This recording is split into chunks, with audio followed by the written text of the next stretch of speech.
পশ্চিমবঙ্গের মোট জেলা ছিল 23টি, কিন্তু 2022 সালে আগস্ট মাসের 1 তারিখে মাননীয় মুখ্যমন্ত্রী মমতা বন্দ্যোপাধ্যায় নবান্ন থেকে নতুন করে আরও 7টি জেলার নাম ঘোষণা করেন। আজকের ভিডিওতে আমরা সেই নতুন 7টি জেলার নামই জানব।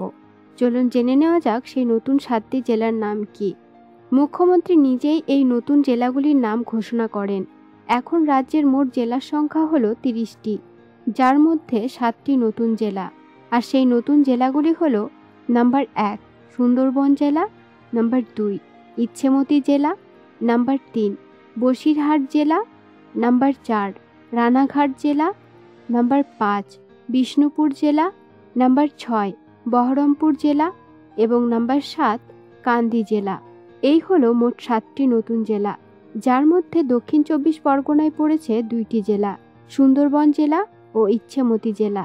উত্তর 24 পরগনায় একটি নতুন জেলা বসিরহাট জেলা, যার নাম এখন সঠিকভাবে সিদ্ধান্ত নেওয়া হয়নি, তবে এখানেও একটি নতুন জেলা হবে। রানাঘাট একটি নতুন জেলা। বাঁকুড়ায় অবস্থিত নতুন জেলা হলো বিষ্ণুপুর।